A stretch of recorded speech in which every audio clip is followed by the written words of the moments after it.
Hello, everyone, and welcome to your first ever sixth grade drama lecture video. I hope that this is pretty straightforward. This is definitely not how I had envisioned this class going, but as we've said before, we're going to do the best that we can, and everything is going to work out pretty well, I think.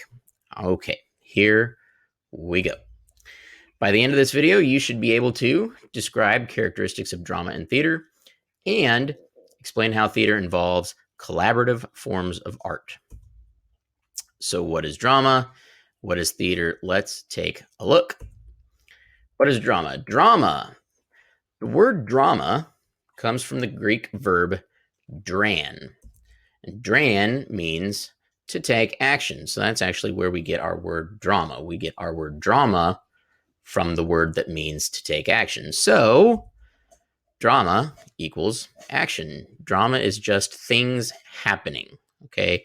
And if you think about it, the stories that you enjoy the most are probably the stories where there's stuff going on. You probably don't want to read a story that's really boring and kind of doesn't go anywhere. That's not much fun. That's not very entertaining. So we want action, and drama is action.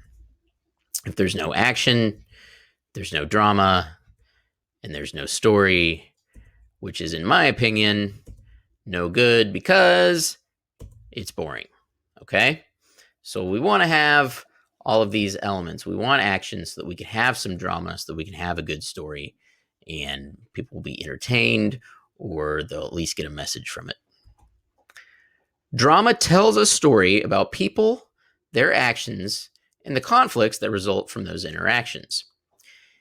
Even your stories like Lion King and Finding Nemo, those are stories that are about people and their actions and the conflicts that arise from those interactions. The only difference is that they use cartoon character animals to tell the story. Lions don't march in straight lines, okay? Hyenas don't plot to help overthrow a king. Fish don't go on search party expeditions, okay? That's what people do. So, again, just to reiterate, drama is about people and what people do. And people do things because there are conflicts that arise. Conflicts aren't always bad. It just means that there's something that needs to be done or a problem that needs to be solved. And we'll talk about that later. Drama is universal, which means that it's understood and used by all different types of cultures over vast periods of time. So why create drama? Well, as humans, we've tried to recreate a view of existence based on our experiences. And this is what art is in general. Art usually is an artist trying to say something about their world or our place in the world. Okay? Drama is important because it says something about our world and our purpose in it, which is what I just said. Okay? The difference here between an artist that is maybe painting is that we are using actors and the stage or a film crew in a set in order to tell our story, to create our art.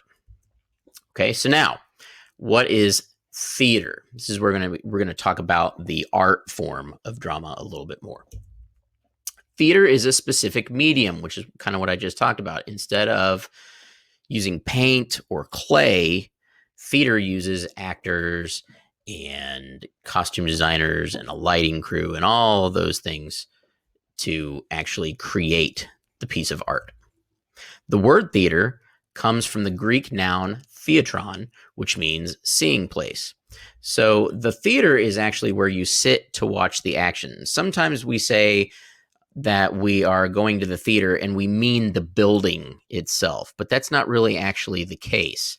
If you go to a movie theater right now, you are going to one of the rooms inside the building. That's a theater. So there can be like 12, 18, 24 theaters at the movies. The theater is just where you sit to watch the action. So why even have theater? Well, theatrical performances are done for an audience for three purposes. First, to entertain. That's usually the main one. Second, to inform. Or it is possible, the third one, that they are used to persuade an audience. Okay, so they can inform, entertain, or persuade.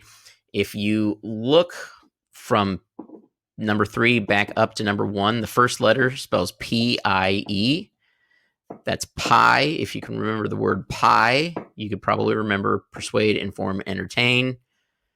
Just remember that usually theater is done to entertain. It's the number one reason. You need 3 specific elements to have theater, and they are space. You got to have somewhere to actually do the performance. Otherwise, you can't do it. You have to have space to do everything. Okay. You have to have performers, someone to put on the show, and you have to have an audience to actually watch the performers putting on the show. So you need space, performers, and an audience. You got to have those 3 things every time. Otherwise, you don't have theater. Theater and drama together. So both theater and drama have 3 qualities. First, theater is always live. Now, some of you might be wondering, okay, what about a show like Saturday Night Live? Well, that's, first of all, it's not true theater. Put that out there.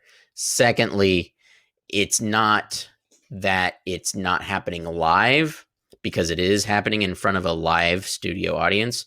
It's just that when you're watching it at home on TV, it has been recorded, but it was performed live. Second, theater is always about human beings. We talked about that earlier. Third, theater and drama are typically collaborative forms of art. What do I mean by that? Well, collaborative means lots of things working together. Let's take a look at how. So you have different jobs on any sort of film set or stage production, and they all have to work together to make sure that the show goes well. So first of all, scenic designers, they sketch plans, they build, and they paint backdrops for a show based on its setting. So if the show took place during World War II, it would have to look like it was the early 1940s, probably in Europe. Okay. Properties. We sometimes just say, actually, we usually just say prop.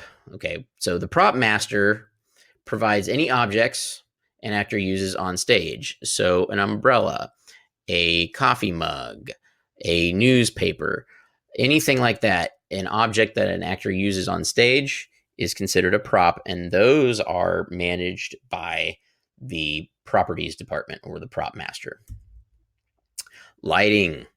The lighting crew controls all the lights on a show, which is very important because not only can lights be many different colors and need to be the right color for a scene, but lights can also be turned off or used to create mood or feeling. So it's very important. If you have a show that is shown under blue light, it might make you feel a little bit sad. Or if you have a bunch of red light, all of a sudden, it might help you feel a sense of anger or rage. So lighting is super important. The sound crew is responsible for anything the audience should hear, like music and mics, even special effects like thunderclaps and things like that. That would all be handled by the sound crew. The costumers have an important job because they measure the actors. They cut, they sew, they dye costumes. They try to make things look like they're not brand new, so they've been worn a few times.